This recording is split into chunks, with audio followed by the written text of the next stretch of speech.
adalah merupakan bagian daripada rakyat itu sendiri. Ya, jadi undang-undang bukan untuk Anda, tapi untuk kita semua, dan bukan untuk mereka, tapi untuk kita semua. Ya, karenanya saya menghimbau kepada seluruh masyarakat, ajak teman Anda, saudara Anda untuk mengikuti ya kanal YouTube atau Facebook pengacara Guntual Laremba. Ya, agar semua orang tahu.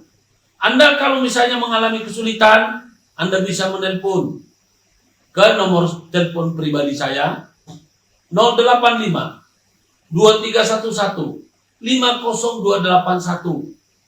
Saya ulang 085 2311 50281 atau 081 357 765 165. 081 357 765 165. Anda juga bisa masuk ke website lawyerku.co.id, lawyerku.co.id, atau www.perlindunganhukum.com. Ya, itu kita punya website. Masih ada lagi website yang lain. Ya, saya menghimbau kepada masyarakat, Anda harus belajar hukum supaya Anda tidak tergantung pada pengacara. Supaya Anda tidak tergantung kepada saudara Anda yang menjabat sebagai polisi, penyidik, atau JPU. Ingat, pertolongan yang pertama yang terbaik adalah dari diri sendiri. Istilah hukum, pertahanan terbaik adalah melakukan perlawanan. Jangan pernah percaya pada kata orang, kalau orang itu kalau Anda itu istilahnya mengerti hukum. Mengerti apa? Percaya lebih ini pada diri Anda daripada orang lain. Karena jujur aja, ada istilah ya, sebaik-baiknya orang lain kepada kita, tapi tidak akan kalah baik diri kita terhadap diri sendiri. Ya, betapapun penting mengambil ilmu dari orang lain, tapi tidak kalah penting kalau ilmu itu kita ambil dari pengalaman diri sendiri. Ada pepatah mengatakan pengalaman adalah guru besar. Saya dulu juga tidak mengerti hukum, makanya saya sering diingatkan oleh teman, polisi punya kewenangan, jaksa punya kewenangan, hakim punya kewenangan. Saya sepakat mereka punya kewenangan. Kalau dulu saya hanya dengar saja kewenangan, tapi setelah saya dalami perundang-undangan, saya menyadari bahwa yang namanya penyidik, yang namanya JPU, jaksa penuntut umum, yang namanya hakim, itu ada kewenangan, tapi ada ketentuan yang mengatur, yang membatasi. Jadi Anda tidak usah takut. Kemudian undang-undang, ada orang yang takut sama undang-undang ITE.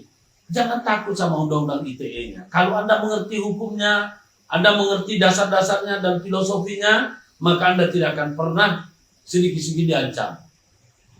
Jadi yang perlu Anda ketahui adalah filosofi. Filosofi bahwa undang-undang itu dibuat untuk mengatur tata kehidupan bermasyarakat. Sedangkan semua undang-undang, ruang lingkup berlakunya undang-undang itu ada di peradilan umum. Ini filosofi. Maksudnya apa? Bahwa sebagai negara hukum, tidak seorang pun ada yang boleh dihukum tanpa melalui proses hukum, peradilan umum. Itu diatur berdasarkan KUHP ya, pada bab 2. Sedangkan peradilan itu diatur atau diselenggarakan berdasarkan tata cara hukum acara yang dibilang KUHP. Itu diatur dalam bab 3. Jadi artinya pengadilan itu sendiri tidak bisa berjalan suka-sukanya semua orang, tetapi berjalan sebagaimana ketentuan yang telah diatur oleh hukum acara, tata cara beracara. Ini penting. Itulah filosofi. Lalu yang bab 4 KUHP, bahwa penyidik dalam rangka melakukan tugas penyelidikan tentang ada atau tidaknya tindak pidana, itu diatur dan dibatasi ruang lingkup ataupun dibatasi itu oleh KUHP. Jadi nggak bisa saya nanya. Begitu juga hakim. Mentang-mentang hakim habis pakai jubah, lantas bisa berdiri saja. Saya putuskan, kamu salah. Tidak bisa. Ada ketentuan. Jadi saudara-saudara sekalian, dengan Anda mengerti hukum, Anda tentu punya. Jadi sekali lagi saya perlu sampaikan, saya perlu tekankan kepada kita semua, bahwa ilmu hukum yang paling mendekati dengan praktek adalah apa yang saya sampaikan. Kita punya ahli hukum banyak, para profesor, doktor di luar sana banyak. Tapi mereka punya keahlian itu hanya bisa diberikan kalau kita bayar.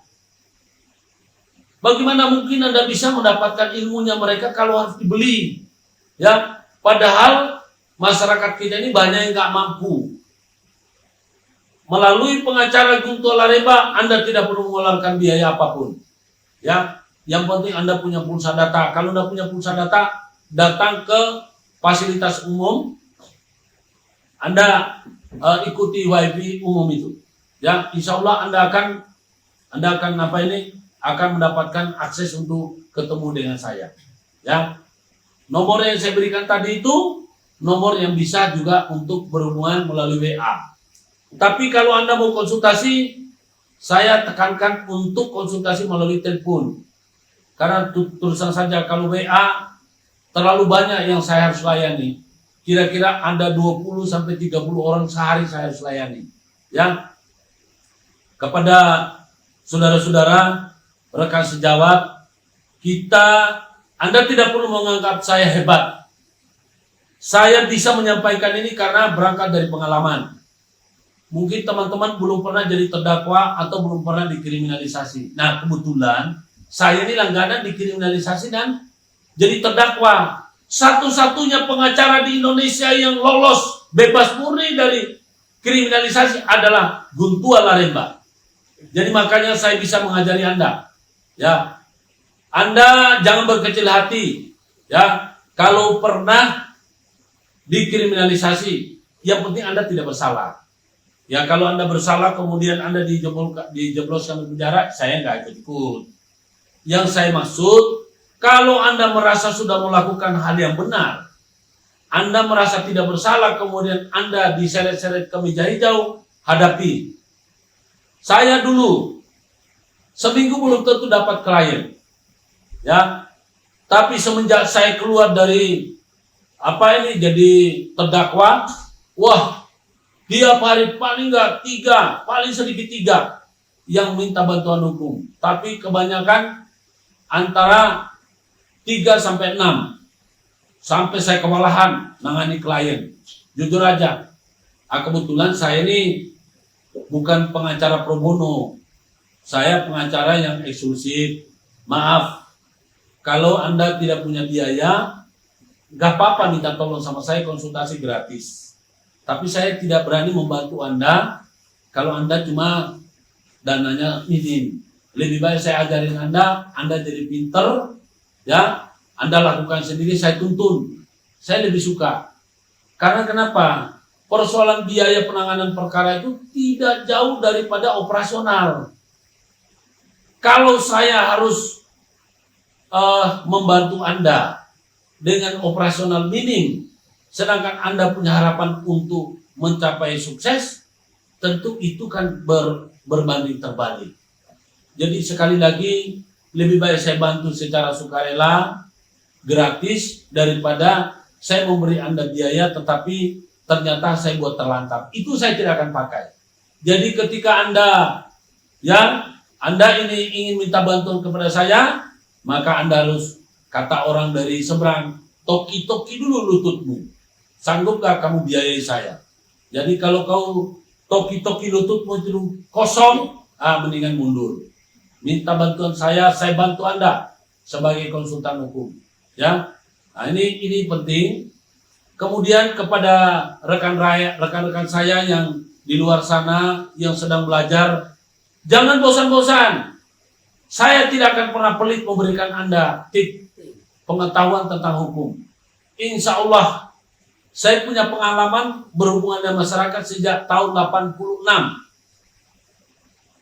Jadi tahun 86 memang saya bukan advokat, tapi dunia saya itu dunia lebih keras daripada advokat. Karena apa? Saya mantan salesman door to door yang harus mempengaruhi orang, tadinya tidak kenal menjadi kenal, tadinya takut menjadi akrab, yang tadinya tidak percaya menjadi percaya sekali, yang tadinya tidak berminat untuk membeli barang saya hanya membeli. Itulah pekerjaan saya sebagai salesman, dan akhirnya sekarang saya menjadi sales hukum. Bagi Anda yang pernah menjadi marketing, sebetulnya di dalam dunia hukum ini enteng, ya, enteng. Karena apa? Kita cuma bicara pasal. Kalau marketing bukan bicara pasal, bicara masalah watak. Oh, ini bagaimana saya tembus orang ini, bagaimana orang ini saya bisa kuasai. Jadi saudara-saudara, rekan sejawat, maupun para senior yang mungkin juga jebolan dari instansi lain, Anda tidak perlu berkecil hati. Kalau Anda mungkin masih kurang pengalaman, tidak apa-apa. Untuk membantu pengalaman Anda, silakan koordinasi dengan saya. Saya siap membantu Anda. Ya, saya siap membantu Anda supaya Anda menjadi cerdas. Ya. Kepada teman-teman senior yang dari, kan banyak sekarang pengacara, mantan jaksa, mantan hakim, mantan polisi. Ya maaf Pak, ya, pengacara ini bukan sekedar pengacara seperti yang pengacara 86 yang biasa Bapak hadapi. Ya, saya memiliki ilmu pengetahuan tentang penyidikan, penyelidikan dan penyidikan mungkin 7 kali lebih tinggi daripada penyidik yang sering mempermainkan hukum. Saya mengerti tentang ilmu penuntutan, dakwaan dan penuntutan, saya lebih mengerti daripada jaksa-jaksa itu yang masih belajar. Ya, karena jaksa sekarang jarang yang menggunakan metrik. Ya, kemudian advokat, meskipun dalam dunia kepengacaraan saya belum terlalu lama, tapi dunianya advokat itu saya sudah masukin. Dari tahun 84 sampai tahun 99. Karena tahun 99 saya mendirikan perusahaan hukum. Perusahaan hukum hanya ada satu di Indonesia. Perusahaan hukum, asuransi hukum, dan bank hukum. Apa namanya? PT Yusira Utikatama. Itu yang namanya Care Law Protection. Jadi, klub peduli hukum. Saya bisa memproteksi orang.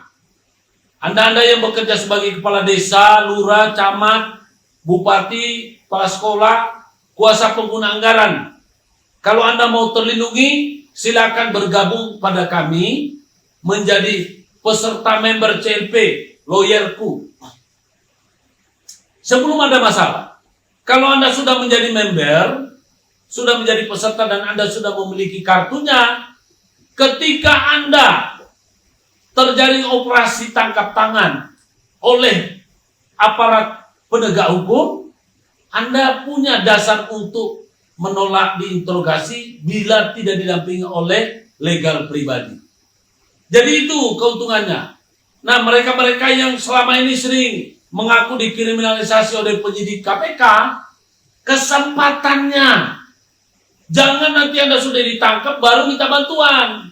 Kalau Anda sudah ditangkap minta bantuan, berarti Anda sudah jadi tersangka. Nah, saya pengacara Guntur Alaremba, selaku Ketua Proteksi Perlindungan Hukum yang mempunyai usaha perusahaan hukum, asuransi hukum, dan bank hukum, memberikan layanan ya untuk mencegah orang-orang yang suka diteror, dikriminalisasi, dikarangkan ya karena ada persaingan politik, ada persaingan tidak sehat, maka mereka dibuat-buatkan atau dicari-carikan persoalan. Insya Allah, ya, dengan memiliki kartu proteksi hukum dari kantor kami, seperti ini modelnya, ya. Nih, saya kasih contoh. Anda kalau punya kartu, ya, nih, lambangnya Anda nggak usah khawatir, ini kulitnya dan dalamannya ini. Ya, ini adalah kartu proteksi perlindungan hukum. Anda memiliki kartu ini sudah ada di dalamnya surat kuasa. Surat kuasa, jadi kartu ini berlaku sebagai surat kuasa. Sehingga begitu Anda tertangkap tangan, Anda bisa mengatakan, saya akan ikut, tapi saya keberatan untuk memberikan keterangan apabila saya tidak didampingi oleh legal pribadi. Di Indonesia cuma ada satu. Ya, kami berbadan hukum perseroan. Anda tidak usah khawatir. Ya, ini boleh dibawa sehingga penyidik itu tidak bisa seenaknya. Ya, mengarang cerita, mengkriminalisasi ataupun apa. Ini, ya, saatnya. Saya lihat para kuasa pengguna anggaran itu jantungan. Mereka tidak menyalahgunakan uang, tetapi mereka diteror korupsi. Ada beberapa bupati dan gubernur yang menjadi korban hanya berpotensi merugikan negara, mereka sudah dipenjara. Ya, pada namanya korupsi ya tetap saja memperkaya diri atau memperkaya orang lain. Nah, sepanjang tidak ada diperkaya dengan cara yang salah, harusnya tidak boleh dihukum. Tapi begitu masuk ke pengadilan, hakim ya karena itu sudah merupakan merupakan paket, maka mau nggak mau diputus bersalah. Kasihan kadang-kadang. Nah, kepada masyarakat yang keluarganya menjadi pegawai negeri kan rentan terhadap korupsi. Ya, ajaklah mereka untuk memiliki kartu ini. Ya, Anda bisa temukan di sini yang namanya surat kuasa. Ya, bahkan Anda mau mengirim somasi juga sudah ada.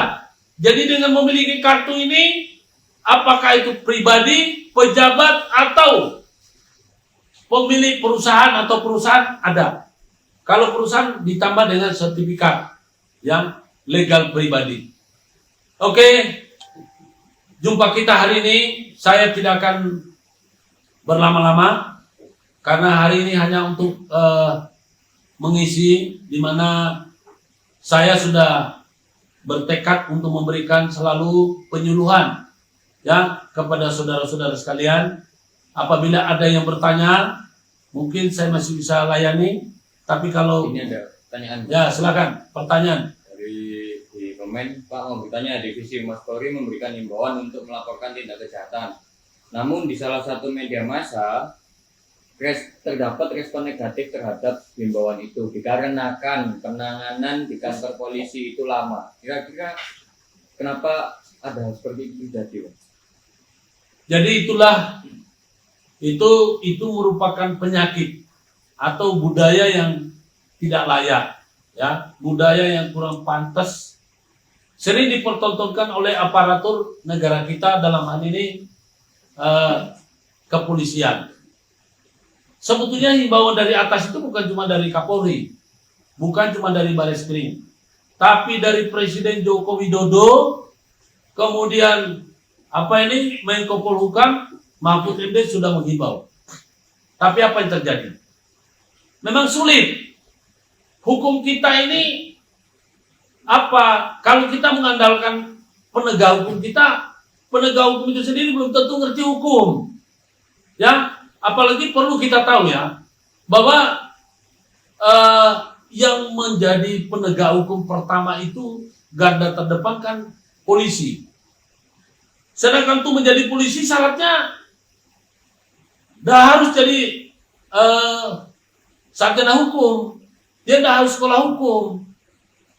Ya, kemudian jadi penyidik banyak sekali penyidik pembantu sekarang ini dah mengerti hukum, bahkan mereka ini yang jadi penyidik, ya penyidik utama juga masih saja bertanya ke sana kemari dan berdasarkan kebiasaan atau perintah pimpinan. Bagaimana caranya merekayasa dengan menghadirkan ahli bayaran untuk menguatkan dugaan mereka atau tuduhan mereka.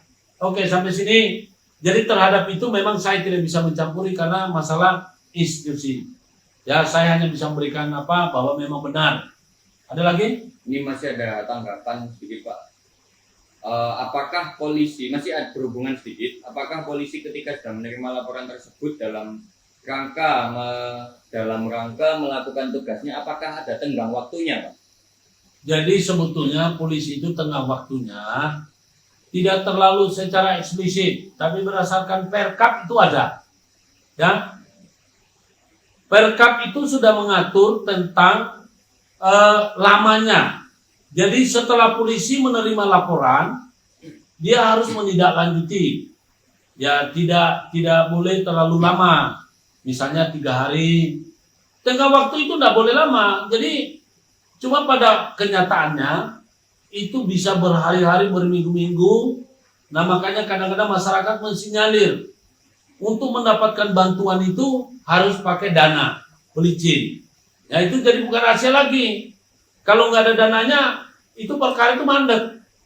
Ya, saya ngomong seperti ini bukan karena cerita orang. Saya ada berapa laporan polisi yang bahkan sampai sekarang ini bukan cuma ke kepolisian. Pengaduan saya kepada Propam sendiri tidak mendapatkan respon karena saya tidak pakai duit. Memang saya tidak suka main duit. Ya, saya sepakat itu memang begitu. Orang-orang itu malu-malu saja. Ya, kebetulan saya punya bukti-bukti. Jadi kalau polisi mau mengusut itu, kita bisa beberkan buktinya. Saya berapa laporan itu tidak mendapatkan respon yang baik karena memang saya tidak pakai duit. Nah, tapi terhadap orang lain saya nggak berani. Oke, ada lagi? Ada lagi dari saudara Karisma Rukmana. Nah, Pak, saya digugat oleh, mungkin nanti ini bisa konsultasi saja. Pak, saya digugat oleh bude saya atas gugatan warisan atas dasar sepetak tanah katanya sudah dijual oleh almarhum bapak saya untuk biaya melanjutkan sekolah keluar pulau. Saat itu pewaris masih hidup. Apakah sah hukum jual belinya jika memang ayah saya minta dijualkan tanah untuk sekolahnya? Dari jadi Karisma Rukmana. terhadap jual beli, sahnya jual beli kan harus dibuktikan dengan alat bukti, ya kan? Jadi peralihan tanah dari pemilik satu kepada pemilik lain itu kan bisa dibuktikan dengan beberapa. Satu, jual beli, waris, hibah, atau wakaf. Semua ada ketentuannya. Nah, kalau bilangnya jual beli, mana buktinya? Bukti jual beli itu tidak bisa beda dengan zaman dulu. Kalau zaman dulu cukup ditunjuk, ini kau ambil ini tanah, kita jual beli, selesai. Tapi kalau sekarang jual beli itu tidak seperti itu, jadi ada dasarnya, ada landasannya. Untuk yang bertanya ini, untuk lebih jelasnya silakan bisa dilanjut melalui telepon 085 2311 50281 supaya tidak menjadi rancu dan tidak menjadi tidak menyesatkan. Lebih baik Anda bertanyanya secara baik. Oke? Ada lagi? Cukup. Ya, oke. Saya rasa hari ini pertemuan kita akan saya akhiri sampai di sini. Saya mohon maaf kepada pihak-pihak yang merasa tersinggung apabila ada bahasa dan kalimat saya yang menyinggung Anda. Saya tidak dalam posisi untuk melecehkan ataupun merendahkan serta menghina golongan manapun. Saya hanyalah ingin mengungkapkan tentang kebenaran karena saya dari Mahkamah Kebenaran. Wabillahi taufiq wal hidayah. Wassalamualaikum warahmatullahi wabarakatuh. Salam kebenaran, equality before the law.